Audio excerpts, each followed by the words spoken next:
شغل میرا بس اب تو الہی شام و سحر ہو اللہ اللہ لیٹے بیٹھے چلتے پھرتے لیٹے بیٹھے چلتے پھرتے آٹھ پہر ہو اللہ اللہ لیٹے اللہ بیٹھے اللہ چلتے اللہ پھرتے اللہ شام و سحر ہو اللہ اللہ کسب میں دنیا کے ہی راہ میں کسب میں دنیا کے ہی راہ میں دین کی دولت کچھ نہ کمائی اور فکر کر کے پڑھی ہر شخص کو چاہیے کہ ہم سب کا یہی حال ہے خصوصاً الطاف صاحب یہ سارے جتنے ہیں سب غور سے کسب میں دنیا کے ہی راہ میں کسب میں دنیا کے ہی راہ میں دین کی دولت کچھ نہ کمائی وقت یوں ہی بیکار گزارا وقت یوں ہی بیکار گزارا عمر یوں ہی غفلت میں گوائی حضرت بہلول دانا بصرہ کی سڑک سے گزر رہے تھے تو دیکھا کہ معصوم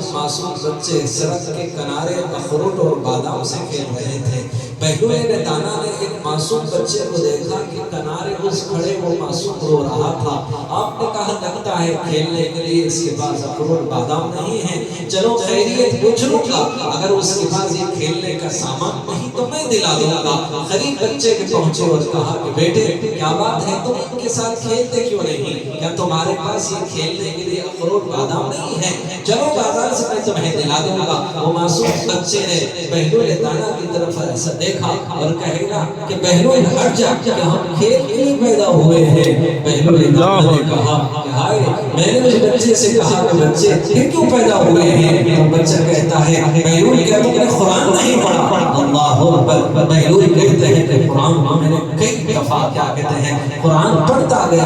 گیا لیکن معصوم کس جانب مجھے موڑنا چاہتا ہے مجھے کس بات کا اشارہ دینا چاہتا ہے کون سی بات کی طرف مجھے لے جانا چاہتا ہے سخت چکرا گیا ایک غشی تاری ہو گئی تھوڑی سی میرے اوپر بے ہوشی تاری ہوئی میں نے کہا کہ میرے بیٹے کیوں پیدا ہوئے ہیں بولے کیا تم نے قرآن نہیں پڑھا میرے رب نے کہا افحسبتم انما خلقناکم عبثا وانکم الینا لا ترجعون کیا تمہارا یہ گمان ہے کہ میں تم کو یوں ہی بیکار پیدا کیا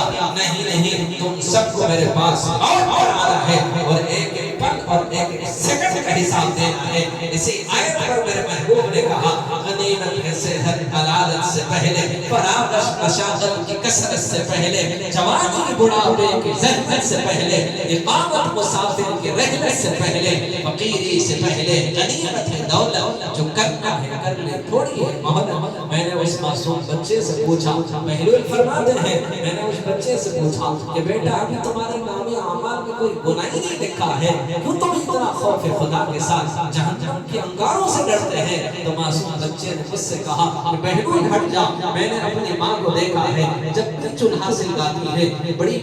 لکڑیوں کے ساتھ باریک کاڑیاں لگا دیتی ہے تاکہ وہ لکڑیاں جلدی سے دہک جائے چولہا جلدی سے لگ جائے مجھے ڈر ہے کہ خدا جب جہنم کے انگاروں کے ایندھن کو بھڑکائے گا تو کہیں اس کو بھڑکانے مجھے کہیں نہ رکھ دے اس دن کا مجھے خوف ہوتا ہے اتنا کہنا تھا کہ بہلول کہتے ہیں کہ غشی تاری ہوئی چکرا گیا سر بے ہوش ہو کر گر پڑا جب ہوش میں آیا وہ معصوم وہاں پر نہیں تھا میں نے معصوم کھیلنے والے بچوں سے پوچھا اس کا پتہ کہاں ہے تحقیق کرنے پر پتہ چلا کہ فلاں گھر میں وہ بچہ بھی کھیلتا ہوا گیا تحقیق کرنے پر پتہ چلا کہ وہ حضرت حسین رضی اللہ عنہ کی خاندان سے تھا سبحان اللہ جب خوف خدا دل میں آ جاتا ہے تو آخرت کا تصور آ جاتا ہے ہر کام اللہ کی یاد بن جاتا ہے ہر عمل خوف خدا کے ساتھ وہ عبادت بن جاتی ہے ہر تجارت کو خدا عبادت بناتا ہے جب اس تجارت میں خوف خدا کے ساتھ نبی کی اطاعت اور اتباع کے ساتھ ہماری زندگی کی صبح شام ہو تو پھر سمجھ میں آ جائے گا